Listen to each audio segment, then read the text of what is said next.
we're going to talk about the 5 different supplements, the top 5 supplements for optimizing health and performance after 40. Do any of you find the topic of supplements just to be overwhelming in general? Yeah, what are some of the reasons, you can shout them out, but what are some of the reasons you find it overwhelming? Which ones to take, like in the morning and the night, which ones you shouldn't take together? Yeah, okay. There's like a new fad one every week.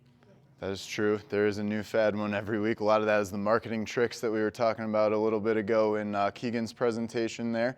Yeah, we'll cover a bunch of that stuff today, especially that was one of the things I promised on the poster is when and how often and all that type of stuff. So I made sure to do that. Real quick reminders before we get into what the actual 5 supplements are. So the first thing is that these are general recommendations, okay? So it might not be that these are the top 5 for you specifically, all right? But this is because, or these have been chosen because it's the evidence that's in the available literature, and it's also what we see when we're doing strategy sessions over there at the table. So having those 2 capsules of knowledge are where we get these recommendations from. The other thing is that we're assuming that you are in good health. Now that is a relative term, so if you have questions about whether you're in good health, you should talk to your doctor about that. And then of course talk to them and consult with them before adding them to your personal routine. And then we want to talk about my criteria for these 5, right? Because there's a lot of different supplements, right? Hundreds and hundreds. There's a new fad every week. So the reason that I picked these 5, they had to meet a few different inclusion criteria. 1 is we want to build and preserve as much muscle as possible. 2, we want to improve recovery and sleep. I think that's also a common thing we hear about in strategy sessions. And then we want to have the physical and or cognitive benefits to go along with this, whether it's short-term or long-term. The other thing I want to remind you is that the supplement industry is highly unregulated, right? So we want to look for these labels, the USP, NSF, and Consumer Labs, and I'll make these slides available so you'll be able to just click right on the links. They'll give you lists of what supplements they approve of and have tested and everything. But essentially, products do not have to be proven safe or effective to be released out onto the market. Essentially, it's the other way around. So they wait until there's a lot of complaints and things are not going so well, and then they pull it from the market. The other thing that companies will do is they'll hide a lot of ingredients and fillers behind things like proprietary blends. So you don't actually know exactly what you're getting or how much of it. So again, when you're getting something that's third-party tested, it's making sure that it's actually the amounts that it says on the label. A lot of supplements come from China and things like that, and you'll find that like the creatine gummies that they were sending over had about 1/5 of the creatine that it was actually marketed. So make sure you're getting your supplements from a third-party tested source. That being said, you're gonna see a lot of pictures for obvious reasons of all Thorne supplements. All right, you don't have to get Thorne supplements. We just rely on them because they're good, they're clean, and we get the discount as members at Peak City Gym. All right, I was gonna ask which one you guys thought the first one would be, but the first one, especially from those inclusion criteria, right? It makes sense. You've heard us talk a lot about it. It's been up on the TVs here, but creatine, right? It's the most researched and safest supplement out on the market. It's actually effective and benefits everybody. So it used to be more of like a bro thing that bodybuilders did, and it was something that everyone said, oh, it just fills your water with muscles and all that type of stuff. But it's actually recommended for everybody because both the body and the brain operate off of creatine. So it hits the physical benefits and the cognitive benefits as well. It's also important for recovery, as we'll get into. And then it is important to know that this is naturally synthesized by the body from 3 amino acids. All right, so we synthesize about 2 grams per day, but we also excrete that same amount through urine and sweat and things like that. So supplementation, especially if you're not getting it from animal protein, is going to be essential. If you get blood work, there's a creatine reading. Does this impact that? So that's actually creatinine, and creatinine is the byproduct of creatine, so I'll get to that in just a few seconds. Yeah, no problem. So with creatine for performance, right, you have 3 energy systems in your body. The one that creatine plays a part in is called the ATP-PCR system. All right, so the CR in the ATP-PCR stands for creatine. And what happens is when the phosphate groups breaks from the creatine, so the P breaks off of the CR, that's when a burst of energy is produced. So when you're doing things like the ski trainer or you're on the bike and it's those first initial hard bursts of energy, something that's going to last probably 10 to 15 seconds or less, that is what you're utilizing. So creatine is very important for those powerful bursts. And as we know, as we age, power and quickness and speed is not always our strong suit. So that's where that's going to come in. As I just mentioned a few seconds ago, a little bit ahead of myself, a lot of things when I was in high school, we had very pro-creatine people and then very anti-creatine people. And the anti-creatine people would just say, oh, it puts water into your muscles. It doesn't actually improve strength or anything like that, or muscle size. It's just water. And partially that is true. So what it does is creatine actually ushers water into the cell. So 95% of your creatine is stored in muscle cells, and when it goes in, so does the water. So you'll hear a lot of times people will complain about feeling a little bit bloated when they start taking creatine. Now usually that's going to be temporary, but you are actually retaining a little bit more water, and that's a good thing because you want your cells to be hydrated. The water being in the cell is what unlocks all of the benefits and potential. All right, so cells are actually more metabolically active. What that means, when even you just sitting there right now, your cells are not just sitting, right? They're vibrating a little bit less now than when you're working out. But when you have your creatine stores filled, your cells are going to be vibrating at a higher frequency, and it's just a more metabolically active body that you have. As I just said, the stores must be full to unlock the benefit. And the good thing is that storage is cumulative. So when we get to dosage and everything, I'll talk about what that actually means. For cognition, Brendan doesn't know I put this picture up here, but I didn't really have that many. And, when you're flipping through pictures, why not? This was his COVID mullet right before his wedding. But so your brain cells rely on creatine for energy, right? We just talked about how it makes you more metabolically active, or the cells anyway. Same thing happens up in the brain. The bad thing is that the brain makes its own creatine, and it's very hard for supplementation to actually cross the blood-brain barrier. So you need more creatine, and again, we'll get to that in a second with dosage, to actually affect the brain. But when it is in the brain and when the brain produces its own, it fights inflammation and oxidative stress.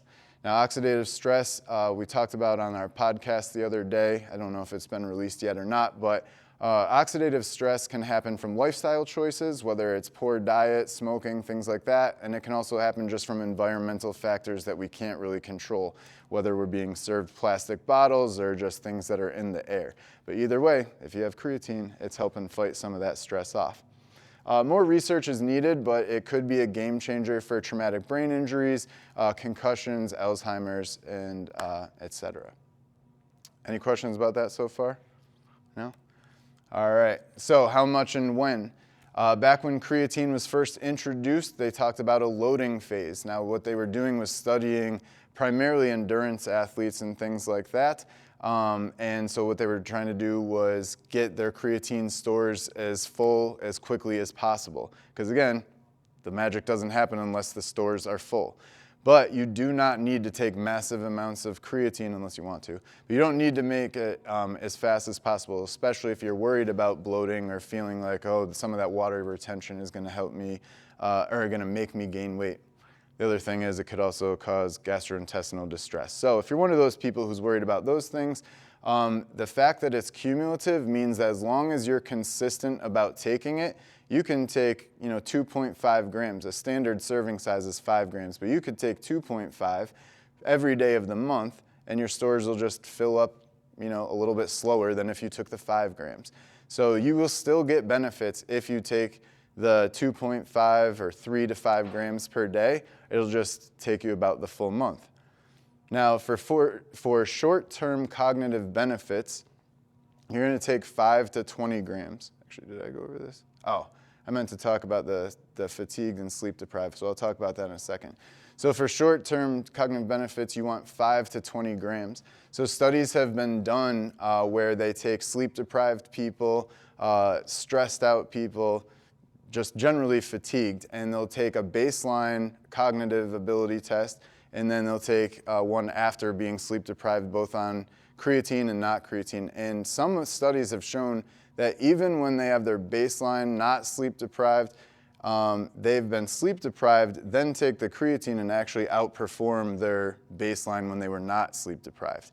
All right, so that's how much it can actually affect your cognition even in the short term. Now, in that case, some of those studies, they did do a loading phase before they tired these people out. In other studies, they just did a quick burst of like, hey, I didn't get a great night's sleep last night.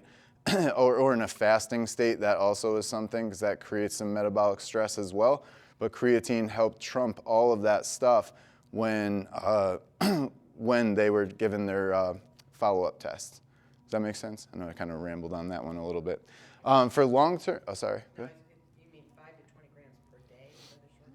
Well, so yeah, in that case, not per day, but if that's like, if it's today that you were going to be like, oh man, I didn't get any sleep, I'm on a fasted state, you would take that much then. You can take that much per day. That's what I was saying for long-term cognitive benefits. You just want to keep your stores full. Like I said, it's a little bit harder for creatine supplementation to cross the blood-brain barrier. And so in that case, yeah, it looks like you will have to take like 10 or maybe more grams per day for that to really make a difference long term. But if it's going to prevent Alzheimer's and dementia, then sounds good to me. Now you can also, again, as it's cumulative, you can split it up. You can take 5 grams in the morning and 5 grams in the evening, or 10 and 10.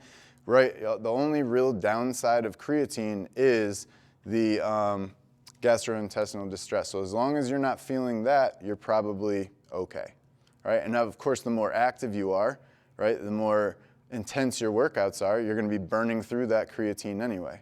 So you got to keep the stores full to unlock the magic. You can't be too afraid of taking a good amount of creatine, right? Especially for... Yeah, you can take the powder, there's gummies, don't get the ones from China, as I said, but there's gummies, there's pills, whatever. We take the... My coffee, is that okay? No, it's not, and I'll get to that in just a second. In fact, bam! So the question was, I put it in my coffee, is that okay? And so, no. But I'll get to that in 1 second. The powder is just more easily digestible and available, so that's why I like that better. And I can mix it with other things. All right, so creatine and what not to do. So you do not want to sip on the same creatine all day because if you leave it out and it just sits on the table, then it's going to turn into creatinine. So that is the byproduct. Same thing if you try to dissolve it in hot water or coffee. So you want it in a cool drink and you want to drink it within about an hour of you putting it into your beverage. All right? Do not freak out over elevated creatinine levels, right? Again, this is assuming that you're generally healthy. So talk to your doctor, but you should also let your doctor know, hey, I supplement with X amount of creatine, and then they'll know there should be an increased creatinine output. Now, creatinine is not great to have if you are not supplementing and your kidneys are acting up, then you'll get a lot more creatinine. Sorry, creatinine is good to have, but not elevated levels. And then do not fall for marketing tricks, right? Creatine is something that supplement companies can't really make a lot of money off of because it's been so well researched and everything. So they'll try and put it with a bunch of other stuff and fancy terms around it. All you need is creatine monohydrate, and that's it. All right, and then just don't put it in your coffee because now you're just drinking waste. All right, any questions about creatine? We can always ask at the end too, but. Does creatine occur naturally in any of the foods we eat? Yeah, so any animal products really. Because if you think about it, it's stored in the muscle cells, 95%, so it's also stored in animal muscle cells as well, and that's typically what we're eating. Right? What level is it that gives you the gastrointestinal? It's going to depend on yeah, personal, yeah, what you can tolerate. Aren't you supposed to drink a lot of water when you're taking creatine? Why is that? For the kidneys? Yeah. Yeah, I mean, that kind of, yes, you should be drinking the 50% of your body weight in ounces anyway, but it's not like, oh man, I have to drink so much more, because the supplemental creatine does not wreak havoc on their kidneys like they originally used to say. So that's what I was saying, like you should have some elevated creatinine levels if you're going to supplement with creatine, but it's not causing damage. The creatine itself is not causing damage. If something happens, or you have weaker kidneys or kidney disease or something, then talk to your doctor before supplementing, and maybe then your water intake will be different. But as long as you're generally healthy and you're getting your water anyway, you should be okay.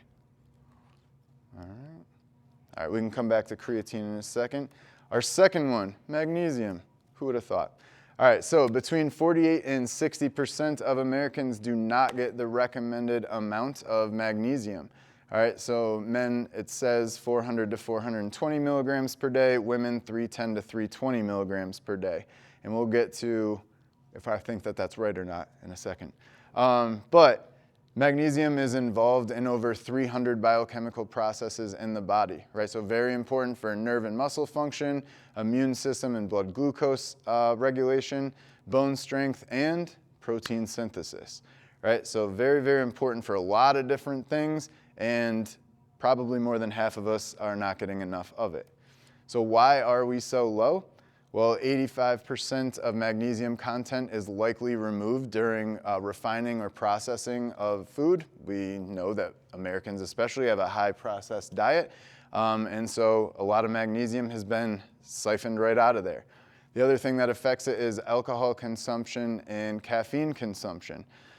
So based on that, what do you think about the recommendation? If you know that alcohol consumption and caffeine consumption, someone like me, right, Brendan, we drink caffeine all day long throughout the day. Do you think we would possibly need more magnesium than what is recommended?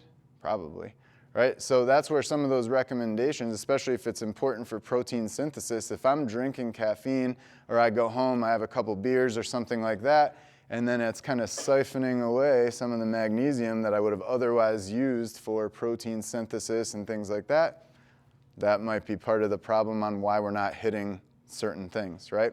The other thing is antibiotics and medications also have a effect on our magnesium levels, okay? I won't go through all of the different things that they're associated with, but you can see them up there. What's a good source? Good source of magnesium? From Well, you'd eat like leafy greens and things like that, but again, most of it, like, we're not gonna get regardless. And with over half of us being deficient, I mean, that's just kind of what the deal is here. So finding your type. You've probably seen there's a bunch of different magnesium types. These aren't even all of them. This is just the most common. And so I put this chart up here just to show you like what they're for, right? So magnesium actually binds to other substances, salts or chelates, and that is what gives them the magnesium biglycinate. That's what we typically take or push here just because it helps with sleep and some other things. But what it binds to determines its absorption rate, its bioavailability, and the specific health benefits. So absorption rate, some things absorb very quickly, like the biglycinate that we talk about. Other things, and I can't remember the ones off the top of my head. Actually, I do know. I think the oxide, that typically is a little bit slower absorption rate. Bioavailability, we talked about this with protein as well. So just like with plant protein sources, it's not as bioavailable to us when we eat it. Same thing with some of our magnesium supplements where it's not quite as bioavailable, so you actually have to consume more of it in order to get the effects there. All right, and then of course some are harsher on the GI system than others. When they talk about the upper limit of supplemental magnesium, they're talking about 320 milligrams per day, which kind of shows you that we're definitely not getting enough magnesium in our diet.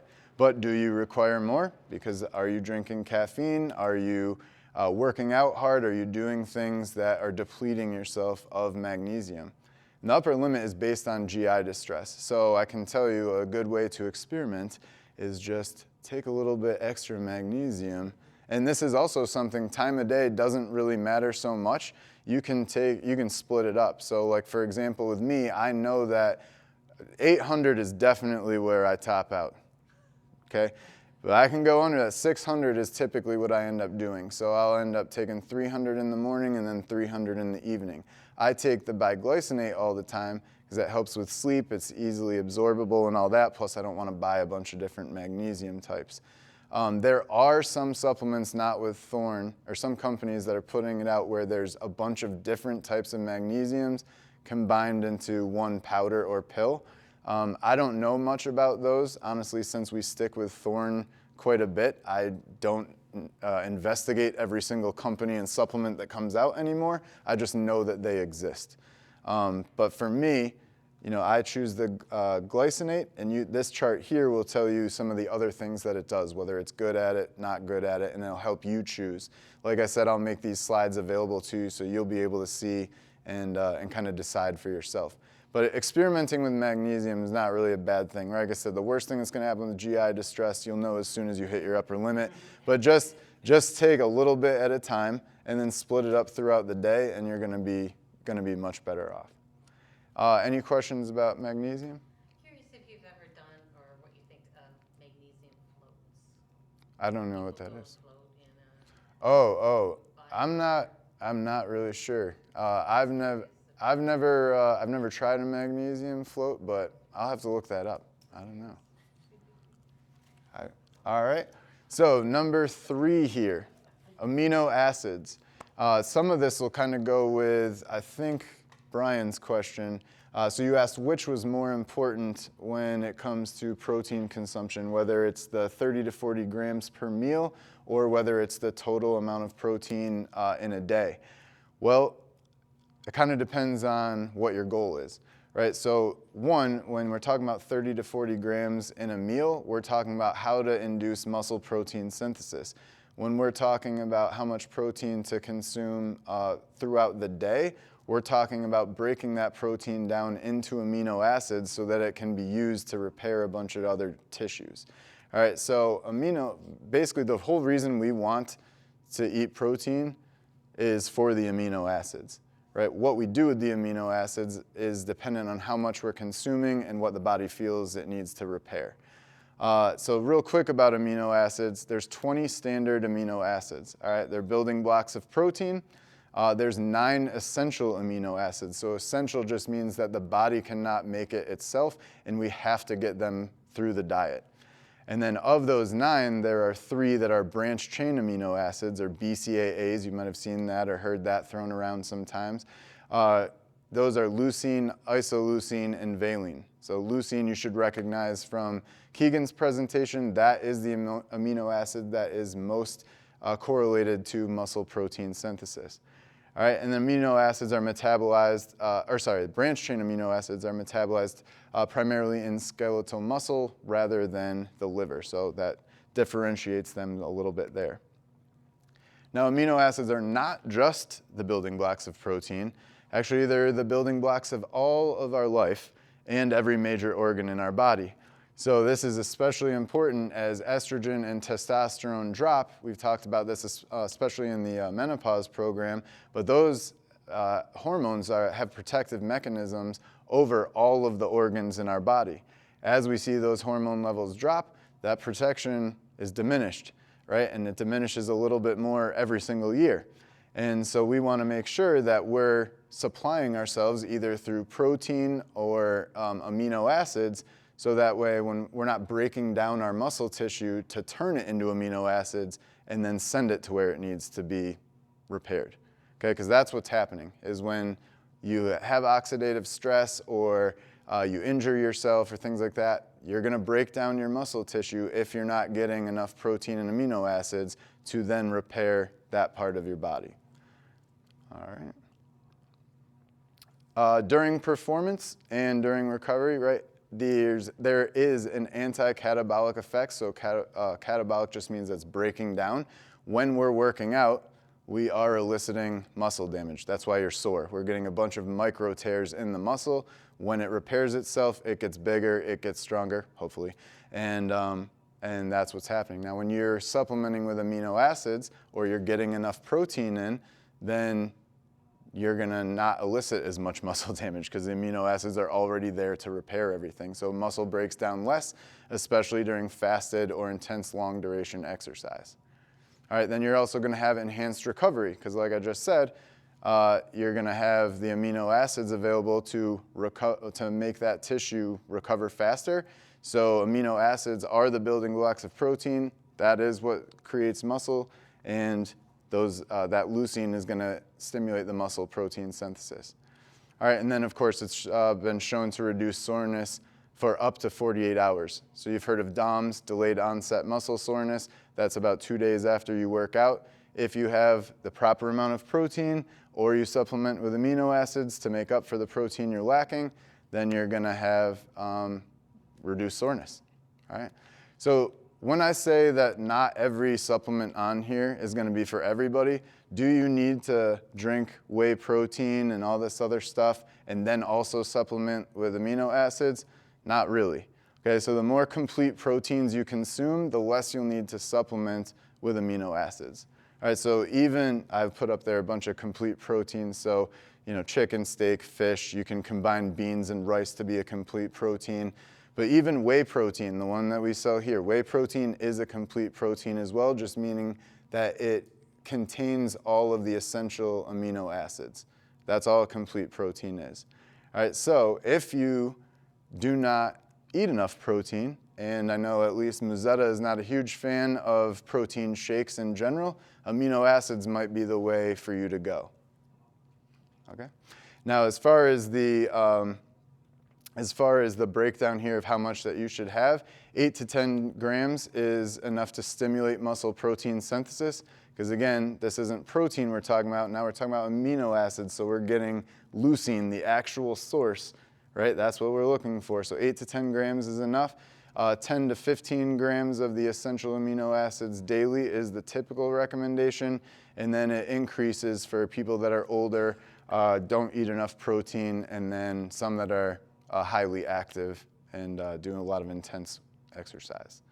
All right, with amino acids and same with creatine, you're going to want to take those for optimal effects. You can take them whenever, but for optimal effects, you'll want to take them closer to right after you're done working out, right? That's when the muscle cells are thirsty, they're wanting those ingredients, and that's going to be the best time.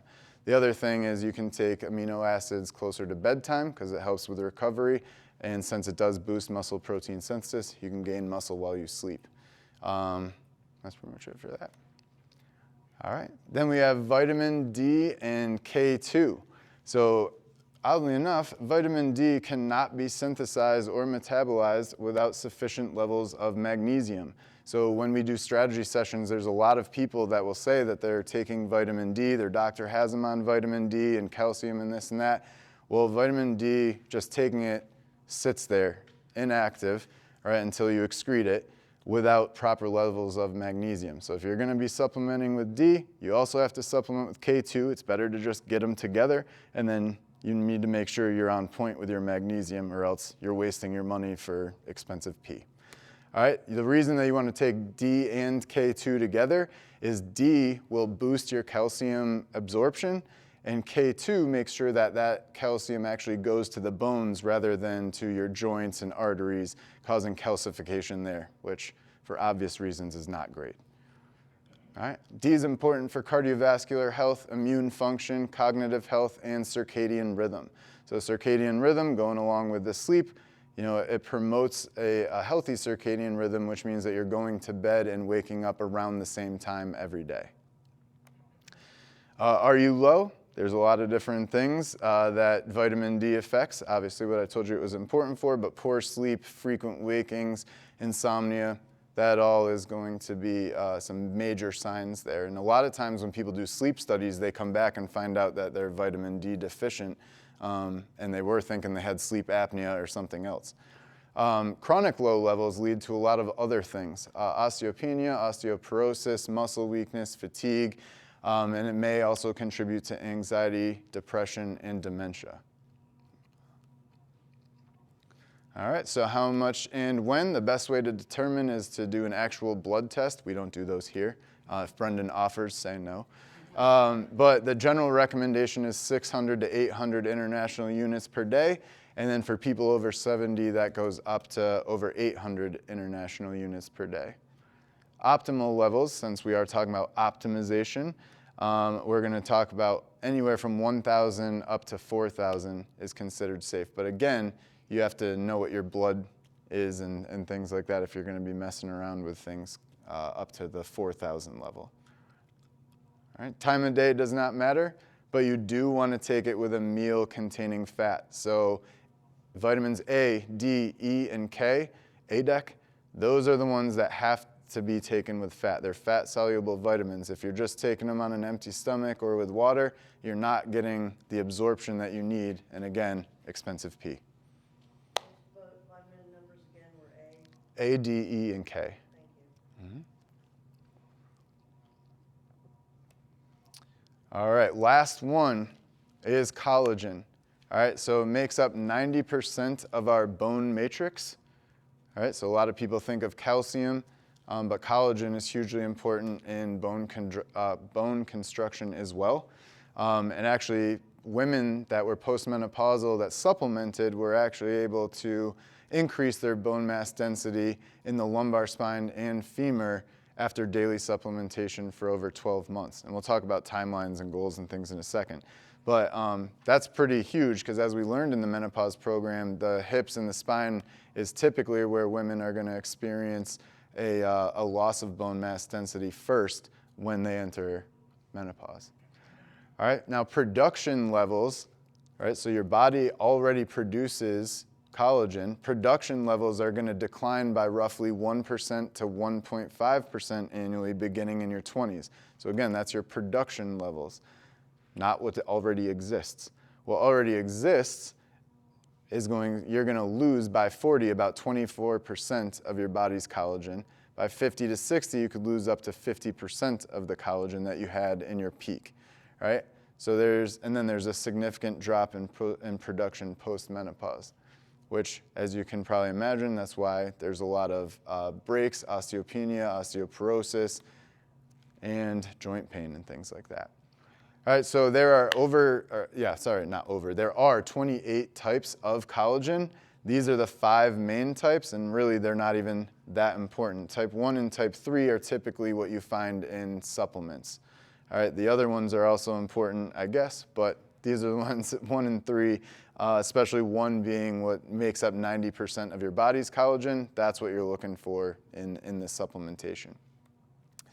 As we age, so lifestyle factors, especially high sugar consumption and lack of sleep, accelerate the loss of collagen. But it's not just that we stop producing it and losing it. Even the stuff that we're producing is changing in structure and quality. So if you see up at that top picture in young skin, you can see the collagen there is very organized and it looks pleasing. It's tight and organized. If you look at the old skin, it's going to be more sparse, not that much is connected. And again, that's showing that it's not only that we're producing less, but what we are producing is lower quality. All right, and that's not just in the skin, that's in the joints and bone as well.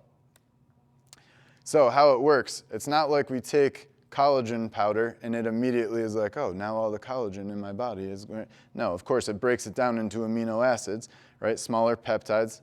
And you may have noticed a lot of these supplements overlap with each other and depend on each other, but may trigger the body to produce its own collagen. So you're just stimulating more of your own production, not taking the collagen and directly transferring it to the collagen in your body.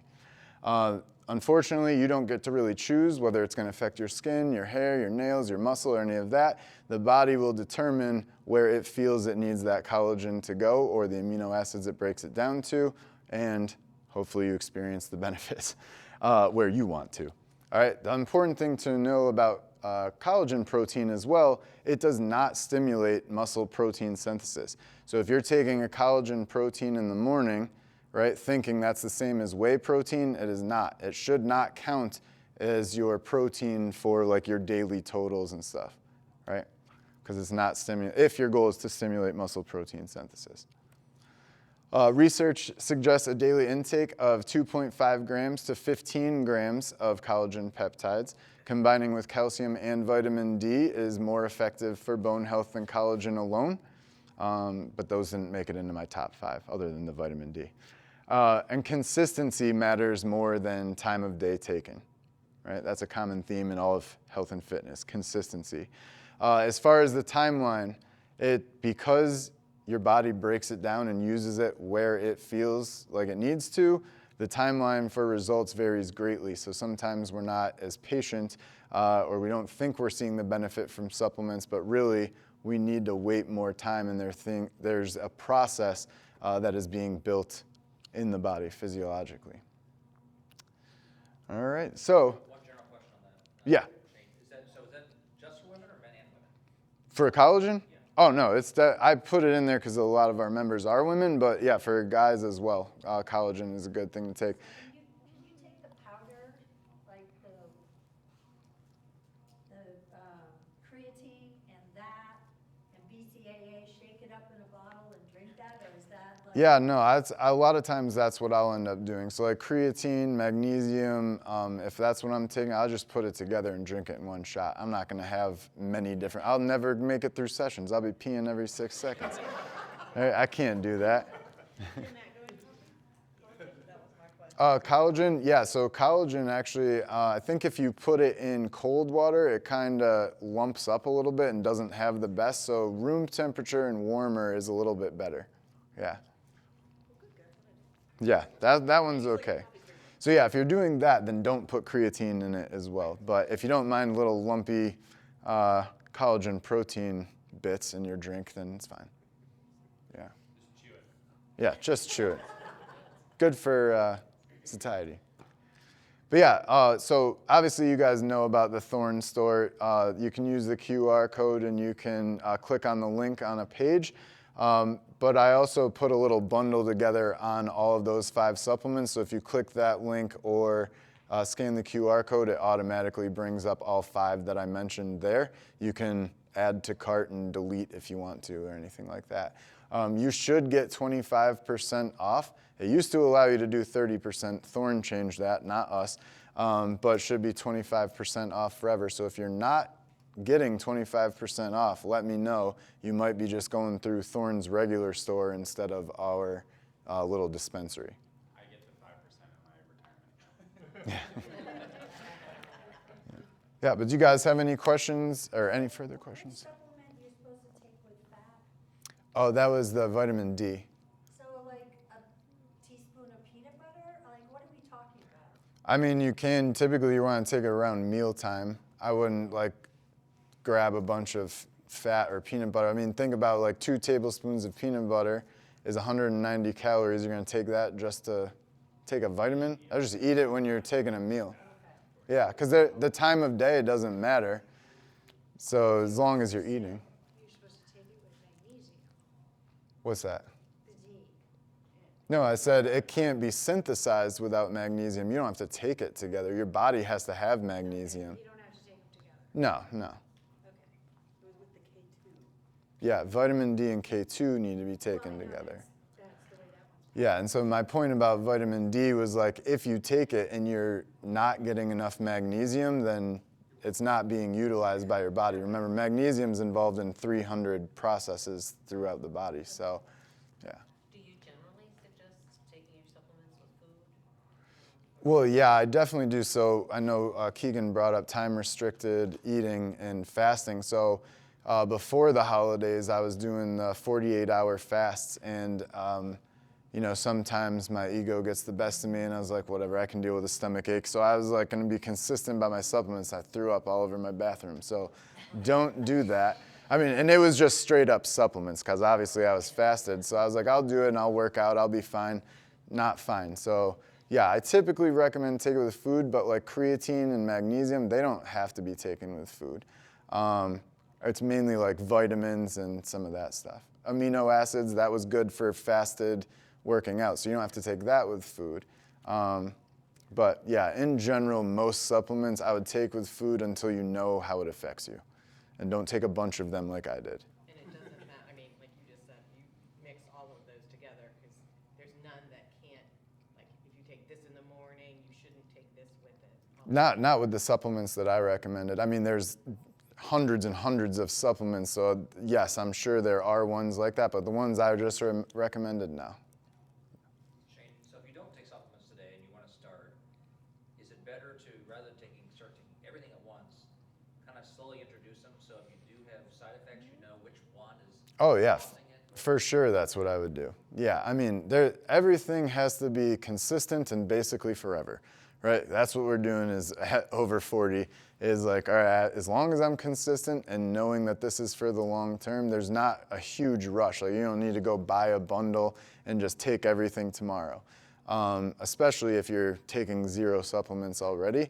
Yeah, I would just baby step it in, and I wouldn't necessarily rush to 600 milligrams of magnesium either. Start out with what's recommended on the label and then add little by little after that. Like something like magnesium, you can just add 50 grams or 50 milligrams, not grams, 50 milligrams and see how you affect it. And like, okay, now take another 50 grams and see how that goes.